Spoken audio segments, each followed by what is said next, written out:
जो भगवान की शरण में जाता है परमात्मा उसको त्यागते नहीं है। भगवान का तो इतना नियम है, दिव्य की शरणागत कहूं जे तजहि, निज नहीं तो अनुमान। अगर आपकी शरण में कोई आए, आपसे क्षमा मांगे और उसको दुत्कार दे, तो ऐसे लोग ते नर पावर पापमय, ऐसे लोग पाप के पुंज हैं और ऐसे लोगों को देखना भी पाप है। ते नर पावर पापमय तिन्हि बिलोकत हान, उन्हें देखना भी पाप है।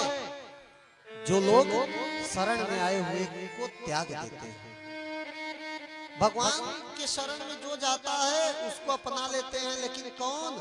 हल्के फुल्के पापी नहीं, विश्वद्रोह कृत अघ जहि लागा, इंटरनेशनल पापी, अंतरराष्ट्रीय स्तर के पापी अगर जाए भगवान की शरण में तो भगवान उनको भी अपना लेते हैं। भाई कुल की मर्यादा के खिलाफ कोई कार्य करे तो कुलद्रोही हो सकते हैं, ग्रामद्रोही हो सकते हैं, दूसरे गांव वालों के पक्ष में निर्णय लेकर के अपने गांव के विपरीत कार्य करें।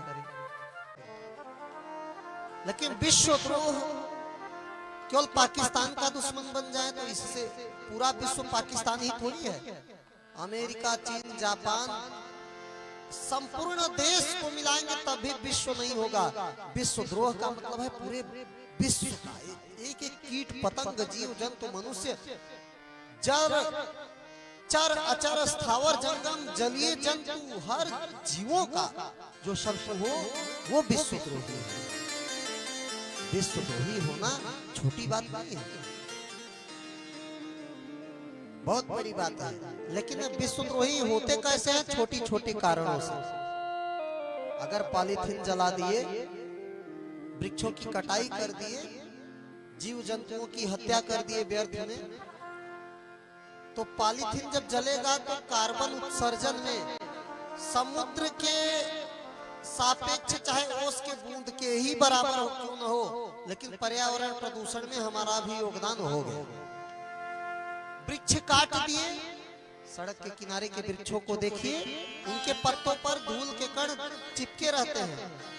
अगर वो वृक्ष ना हो तो वो ट्रक के टायर से उड़ने वाला धूल हमारे आपके घरों में घुसकर खिड़कियों से हमारे आपके नाक में घुसेगा और हमें आपको दमा का रोगी बनाएगा।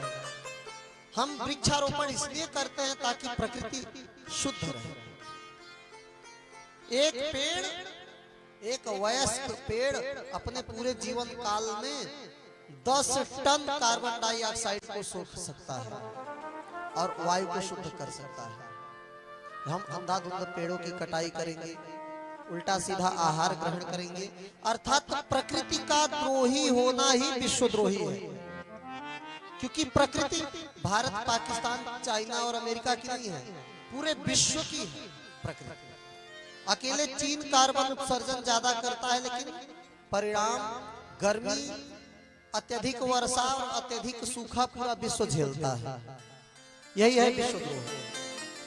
तो पूरी दुनिया की जिम्मेदारी से मतलब नहीं है, हमारे अंदर आपकी जो प्रकृति है, जो मनुष्य का नेचर है, अपने अंदर आत्म दृष्टि करना चाहिए कि क्या हम मनुष्य तो बन गए हैं, लेकिन क्या हमारे अंदर मनुष्यता बची है? अगर आपको कोई अच्छा लगता है इस संसार का कि वो व्यक्ति बहुत अच्छा है, तो खुद भी उसी की तरह क्यों नहीं बन जाते? मनुष्य होना बहुत सरल है, मनुष्यता बचाए रखना बहुत कठिन है। और वो तब बचेगी जब हम कभी कभी हमको याद नहीं रहता कि हम मनुष्यता हमारे अंदर बची है कि नहीं बची है। कभी कभी आत्मनिरीक्षण करना भी याद नहीं आता, तो ऐसे अवसर मिलते हैं कथाओं के माध्यम से। इसलिए जब कभी कथा हो कहीं तो एक घड़ी, आधी घड़ी, आधी में बुनियाद, जितना आप समय दे सके कथा श्रवण करना चाहिए। हमारे अंदर इतनी क्षमता नहीं है, हमसे भी अपराध होते हैं, लेकिन सत्संग का प्रभाव होता है कि सत्संग जब प्राप्त होता है तो अज्ञान हेतु कृत मोह मदांधकार नाशन विधाय ही तदुदयते विवेक। विवेक की उत्पत्ति होती है न केवल श्रोता को ही बल्कि वक्ता को भी। वक्ता जो श्रोताओं को कार्य सौंपे, जो आपको उपदेश करे, वो खुद पर अगर न फॉलो करे तो उसे बड़ा कष्ट मिलता है।